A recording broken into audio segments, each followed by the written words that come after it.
Righto, straight back from England and straight back into the caravan and into the heat. I think we're sitting around the mid to high 30s here in the midwest of WA. Definitely a change from Christmas time. But anyway, this episode, and I guess the next couple of episodes, we are working on the caravan and trying to get it, I guess, a little bit more comfortable for us. We did run into problems when we were down in the southwest there with the solar panels, the heating, a couple of little different problems that sort of arose. And this episode we are going to be addressing the main one, and that is the heating. If anyone remembers, we did have the old little Goldstream Crown pop top, wind up, whatever you call it, and we did have a diesel heater in there. I'm not too sure how much we paid for that little diesel heater, but it was definitely bloody cheap. It was under 200 bucks, 250 bucks, something like that. Did have a couple of little problems with it, which we are going to sort of fix up on this one. But right next to me here, we've got an extremely Chinese box with a diesel heater in it. I paid $159.95, so $160. That's not the cheapest that I've seen. I think I've seen them around $150 odd. I've also seen them up around the $300 mark, and that is right in the middle of winter, I guess, in high demand. They raise their prices, but I will leave a link below for the, I guess, the little eBay link that we've got here. I think it took around 3 or 4 weeks delivery. I ordered it before Christmas, so I've just turned up home and it's here, which is bloody awesome. Anyway, like I say, I have had one before. I have installed one before. Pretty easy little job, not too bad. You do need a couple of things. You need a big hole saw. I think it is around 100mm hole saw. And that's about it. Basic hand tools, and you can pretty much install it yourself. But I guess we'll chuck this up on the table, we'll unbox it and see what comes in the package. Righto, so excuse the mess there in the background if you do see it. We have had a bit of work done while we were away on the caravan, and it's sort of still ongoing now. But what's in this box? What do you get? You get some instructions, which is a lot more than you got last time. They're pretty useless. They're extremely Chinese, missing a lot of words, and everything's sort of a bit all over the place. So a fair few, I guess, spelling mistakes and weird little bits of writing that they've got going on here. But at least it is a somewhat sort of a manual installation guide. You can definitely go on Facebook. There's really handy pages on Facebook. There's a couple of different videos floating around of full installs, and I believe there's a good picture in here that really helps you. There it is there. So a picture like that really helps you out. You know how to install everything. But anyway, that's pretty handy. They give you that. I won't be using that. I'm probably just going to be following a guide online and trying to remember how I did it last time. Fuel tank and a little fuel. I believe that goes in the fuel tank. Not too sure if I'm going to be using that. Next up, we've got the box of goodies. If I can get this out.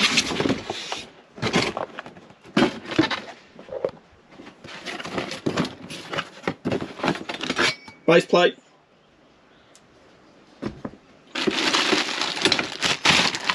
A lot of different fixings, cable ties, tubes, nuts and bolts, and a vent.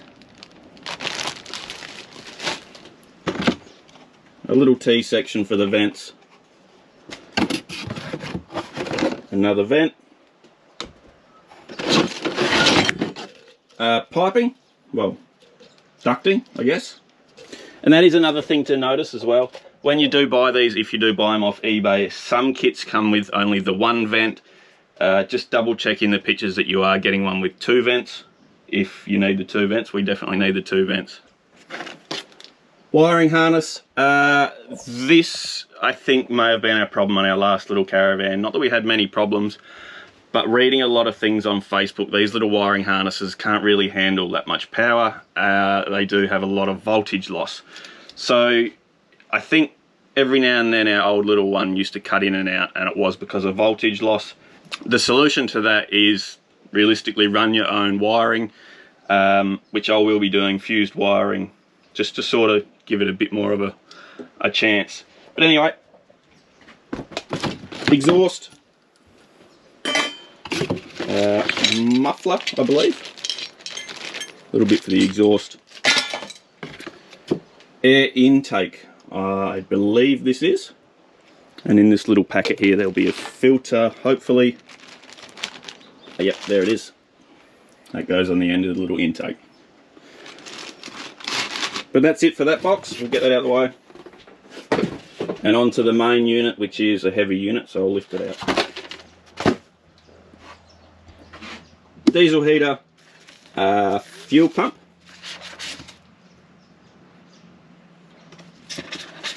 and screen, and a little remote. And that's about it. That's all you get in the box. We'll get this off, have a look at it. Well, there it is. That is the unit, covered in plastic, I guess. You do get a little, I think it's silicone, I believe it's silicone, heat-proof gasket there. And to get these apart is pretty simple.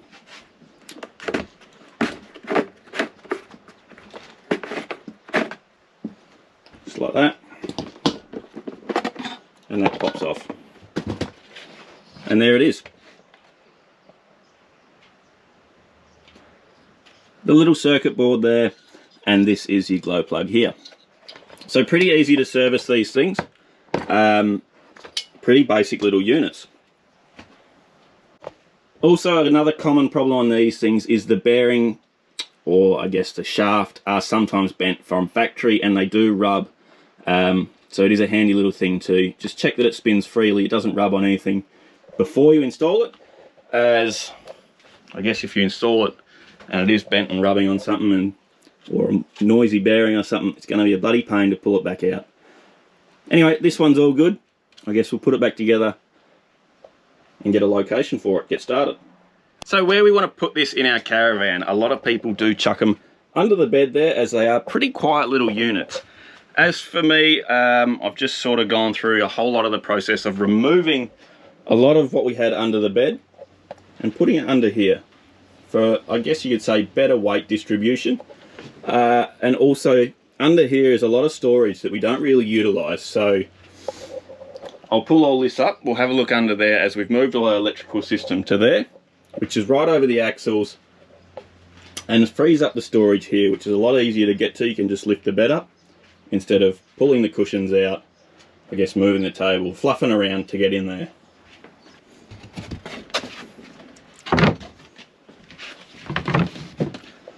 And there we go. That's where I want to put it, somewhere in here. You can see all our electrical systems up there hidden away, which is bloody awesome now, and the wiring's looking a lot better. But anyway, we'll try and put the diesel heater in here somewhere, have one of the vents coming out that way and the other vent coming this way towards the bed somewhere. They will be pretty close together, but you can sort of point them in some sort of direction, the little vents, which is pretty handy. And hopefully there's going to be nothing directly under here, so I can actually drill a hole straight through here. I have got water tanks running somewhere around the axles. I believe they're back a bit, and this one might be clear, so I'll jump under and have a look, and hopefully we can go somewhere around here.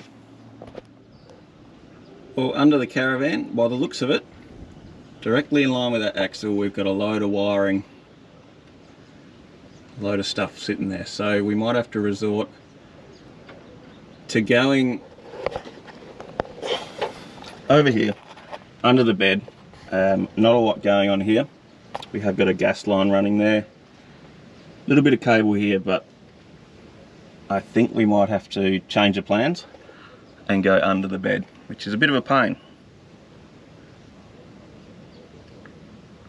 Anyhow, I guess I'll have a think about it and see what I can come up with. Well, that is a pain. We can't put it there, but we've got all this space under the bed here to mount it. And also another thing as well, which is in the back of my mind, if we ever do get another one of these batteries, it will come up to about there. And we'd probably have to remove this and move it anyway. So I guess it is a blessing in disguise. Would have loved it here to keep all that storage open in there. But I guess we'll start measuring it out and try and put it in there somewhere. Maybe even try and put one of these here on there somehow to cover that up. Or maybe even something along the lines of like that. I'm not too sure. This hole is from the Renogy inverter, which has been moved right back down there. I've still got to mount the little screen somewhere here. Well, it turns out this is really the only place that I can have it. I did want to have it a lot more forwards, try and keep that heat from this pipe away from that. But there is, I don't know, a steel bar running through here up to about there. These two holes are clear, so I may well just use this hole as the pilot hole. It's already there. I haven't filled it, which is pretty handy. And that'll sit up nice and tight like that. Something like that, I guess. It really is a pain trying to drop that down there again so I can see where it is underneath. But it is a pain going back and forth, trying to find the right spot. It's definitely been time consuming doing this. But I don't really want to start drilling and drill into a gas pipe or, I don't know, 240 line or something like that. So anyway, hopefully that's going to do. We'll go under and check, hopefully for one last time.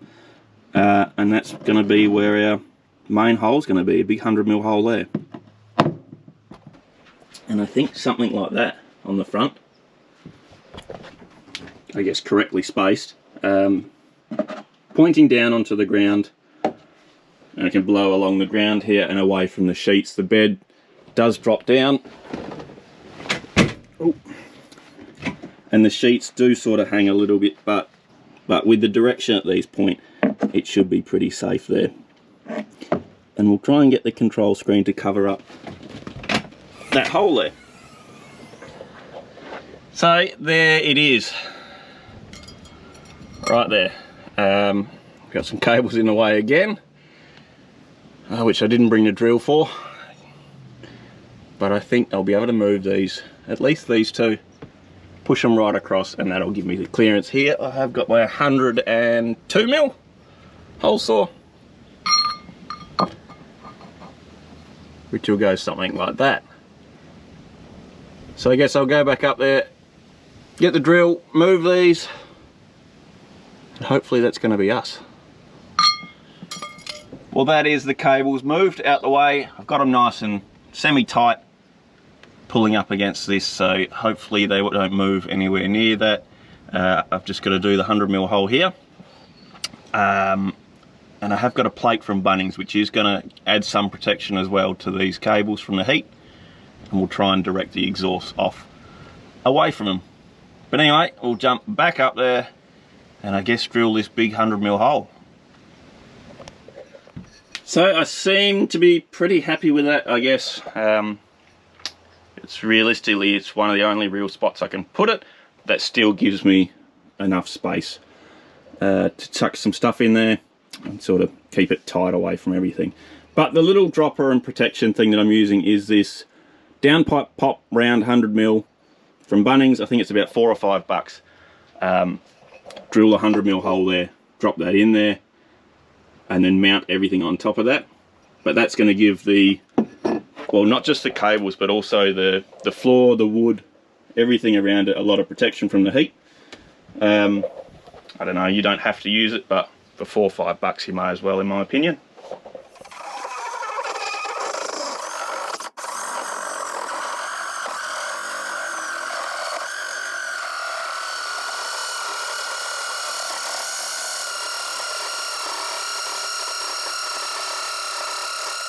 Well, that's definitely nerve-wracking cutting a big old hole like that in your caravan floor, but that's it, has to be done. We'll drop our, is it downpipe pop in just like that, and that, it's probably about that far under the bottom of the floor, so that gives it a lot of protection to those wires. And then we've got our plate, which I might just pop on here first.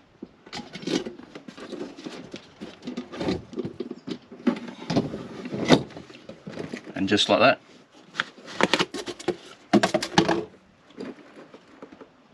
That's it, that's how it's going to sit.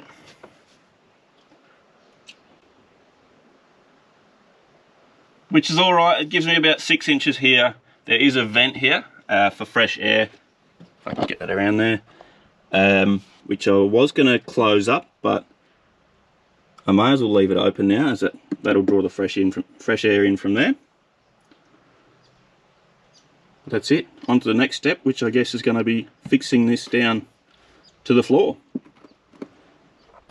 Now I am actually going to affix these first before mounting it to the floor, simply because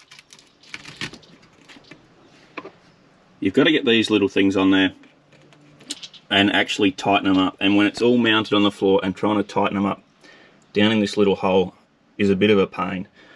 So I think, I remember this from last time, I think if I put these on first and drop them through, it'll be a lot easier to fix. Just get an extension bit and screw these through there into the floor, if you know what I mean. So exhaust is on this side, intake is on this side, right next to the fuel line, so you don't get them mixed up. You wouldn't want the exhaust to be right next to the fuel line. Well, that's that all fixed down. These are nice and tight on there. Like I say, it is a pain to try and tighten them up when it's all fixed down there in place. It's doable, but bloody hard work. The only thing we haven't done now is put the fuel line on there, which is, it's a bit of a weird system they send you. They send you out some pipe like this, tube like this. It's not rubber, it's like a hard line tube. I'm not too sure how much they send. It might be 5 meters, something like that, a couple of meters. But they also send you out this rubber. The idea behind this is you cut it into pieces. So you cut that much, you put it on there, and then you feed this pipe into it and clamp it on with these. You then run this pipe to your little pump, use this piece to connect it to the pump, and then on to your fuel tank. I guess it's cheaper than them sending out 5 meters of this, but it is a bit fiddly, a bit of a pain. So I'll do this little piece up and we'll chuck it on through. And that is essentially how that works there. Like I say, a little bit fiddly, but it is what it is. That's what comes with it. So I guess that's ready to go now. We'll flip it upside down, we'll back up the right way, and we'll drop everything through the hole.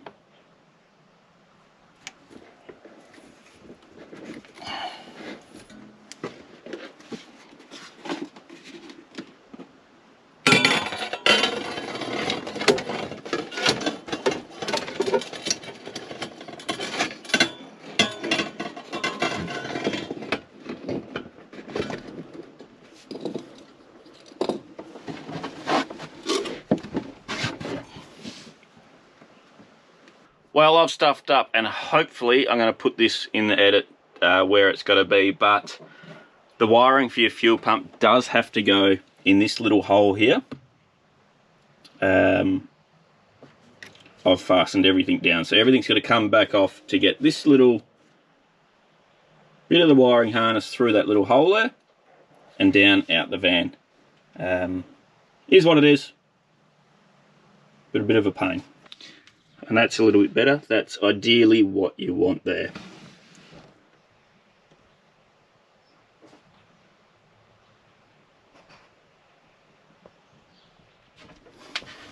Well, there it is. It's in, it's mounted. It's pretty solid. It's not going to go anywhere. And I guess what else we got to do? Run the ducting, run the wiring, and go underneath and run the fuel lines, the exhaust, and the intake sort of stuff. Still a bit to do, but it is reasonably easy, this sort of stuff. I think the hardest part we've got left is going to be cutting where we're going to put these little vents, outlets. Well, I guess the next job is the muffler and the intake. The intake, there's not a lot to it. That's pretty much all it is. I don't know if that's going to stop a lot, but I'd never had any problems with the last one. I even think the last one came off when we were in Mitchell Falls. Ran it without it, never really had a problem, so I guess we'll chuck the same thing back on. As for the muffler is directional, I'd like to say, if that's the right wording. There it is there, drainage holes there for water for some reason, I'm not too sure why, but you mount it like that, sorry, like that, so that the water can drain out of this hole. Does come with some screws and a little bracket. These are self-tapping metal screws, so that's pretty good. But I guess we'll get under there and crack into it. But there it is. We've got a load of clearance the whole way around that, especially the exhaust side. We've got a load of clearance, which is pretty good. Pretty happy with that. I guess all we got to do is mount the intake and the filter somewhere in the opposite direction to the exhaust. These can get out the way, we don't need them as of yet. Well, that is the exhaust, pretty much fastened there. Has got a slow sort of downward slope to it for anything, any liquid, any water, anything can drain out of it. The inlet filter as well, I had to make up a little bracket which took nothing, but the included pipe is very brittle and just pretty rubbish. I did try and extend it a little bit by pulling it and it just ripped, so that's why it's so close. It shouldn't have a problem there, but I guess we'll see. And hopefully we won't lose the filter because I have managed to clamp it on there. But it is starting to get dark out, so I guess I'll pick this up in the morning. But not bad for, I'd say 4 or 5 hours. We've got pretty much the majority of it done. So day 2, and I guess we're starting off by going straight back under the Caravan in the dirt and fitting the fuel pump. Fuel pump and the fuel lines, will try and run that. Also, the little rubber fuel pipe, you do need it to cut it into 6ths. You'll have one coming out of the heater, one coming into the fuel pump, one coming out of the fuel pump, one into the filter, one out of the filter, and then one into the fuel tank. So 6 little pieces, and that's pretty much how they go.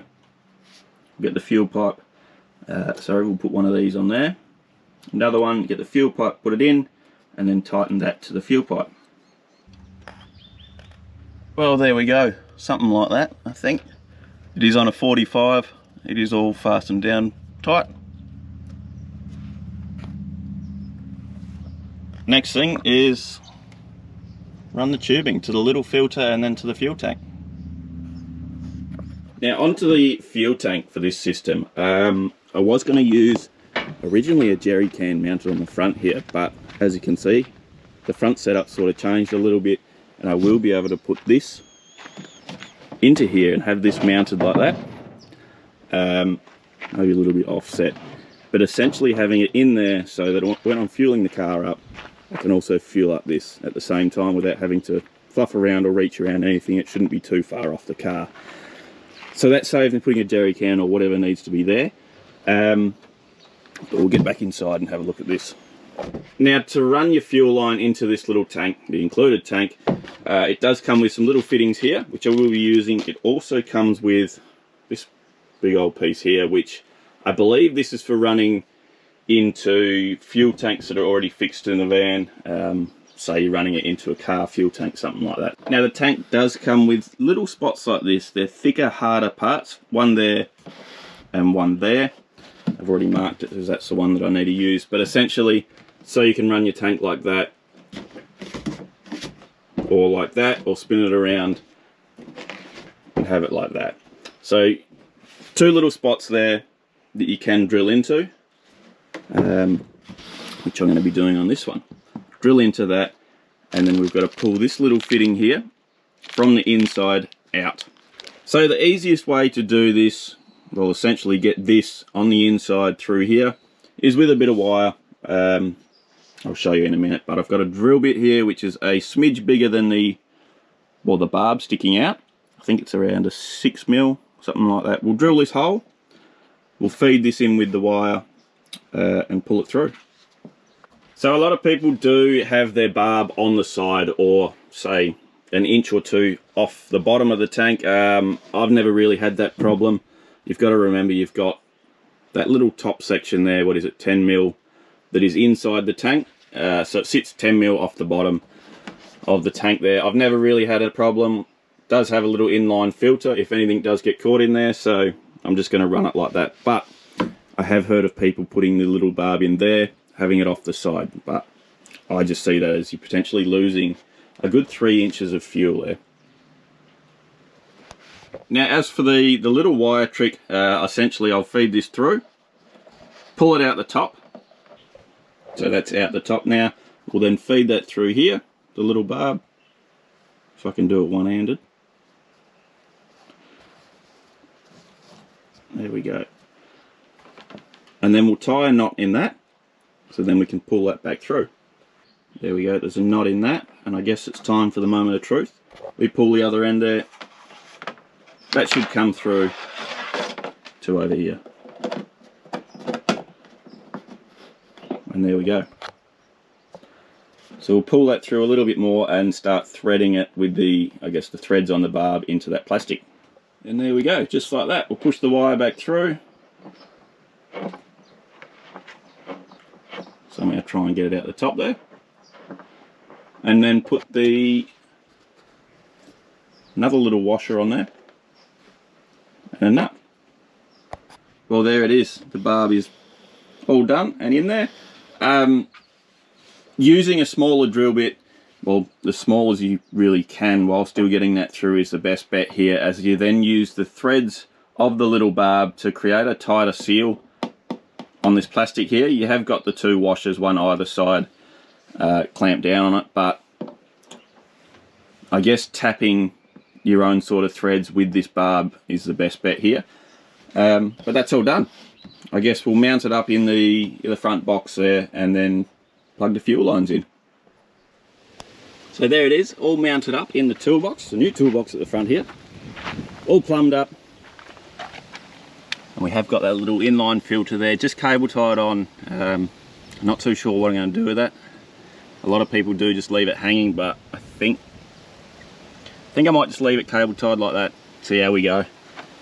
But anyway, that's all that done. I guess we'll get inside, do the ducting.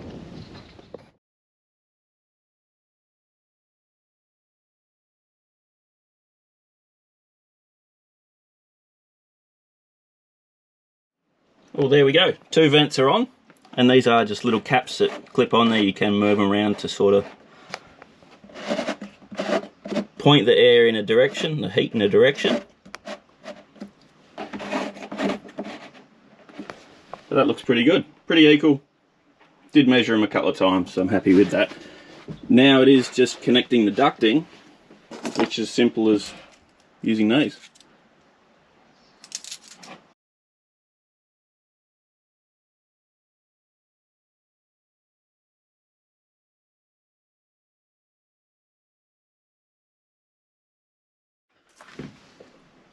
Well, there we go.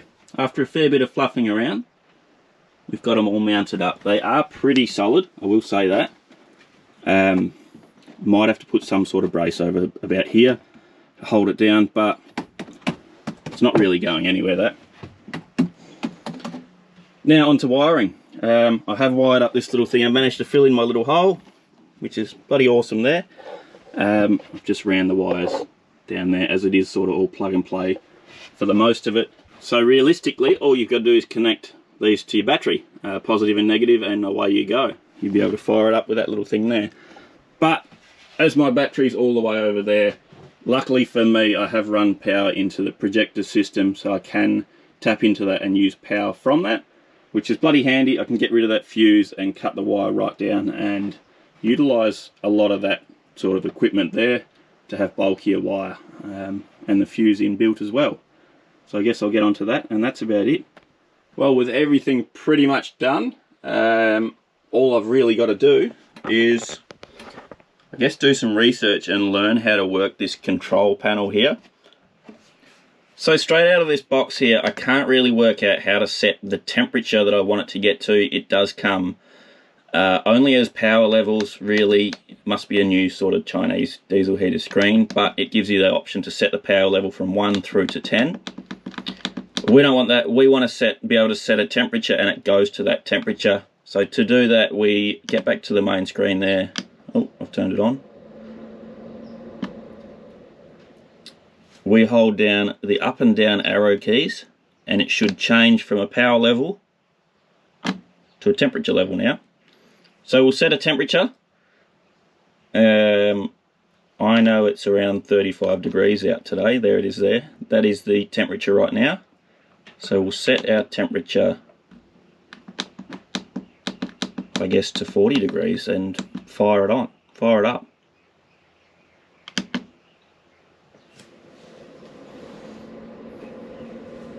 Perfect weather to be testing this as well. Nice and cool.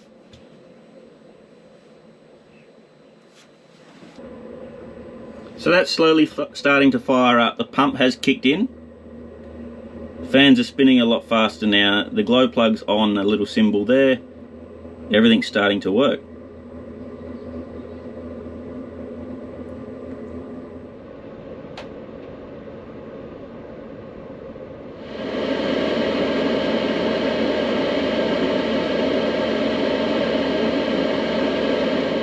Well, that is it. That is the Chinese diesel heater installed in the Caravan, and I'm bloody over the moon. It is sweltering hot in here.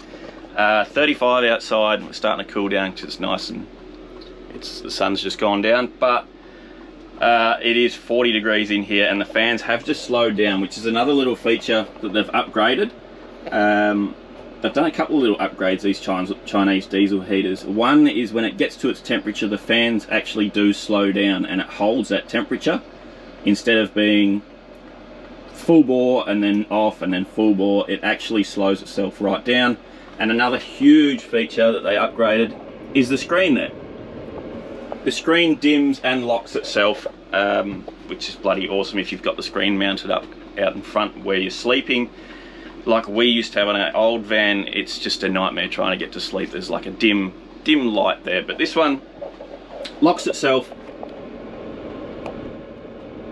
and almost puts that screen to sleep, which is bloody handy. Now for 160 bucks, you can't really go wrong with these things.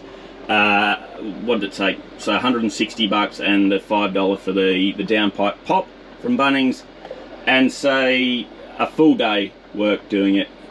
It took me sort of 2 afternoons to do it, and it's bloody easy. The instructions are pretty average, but it's just pretty much self-explanatory. The biggest sort of part about it is climbing under the Caravan back up and sort of finding out where you can mount it. That's what I found to be the biggest pain, and then drilling the main hole is a bit daunting in the Caravan there. But we'll turn it off.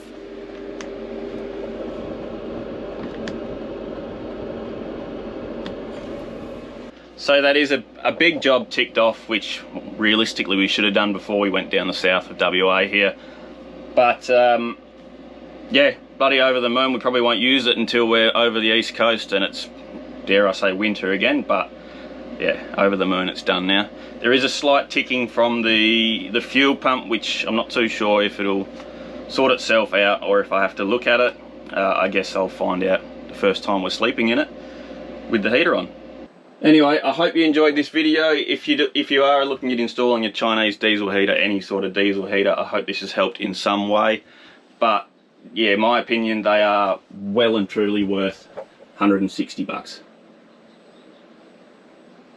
Anyway, cheers for watching. I guess we'll see you on the next one, which I've got no idea what we're going to be doing in this Caravan, but we've still got a lot of work to do in this Caravan before we take off the end of February here. Anyway, we'll see you on the next one. No. I paid. What did I pay? To, I guess, stop that voltage drop. Get out of here, fly. Now for our location, God, I'm tall there, aren't I?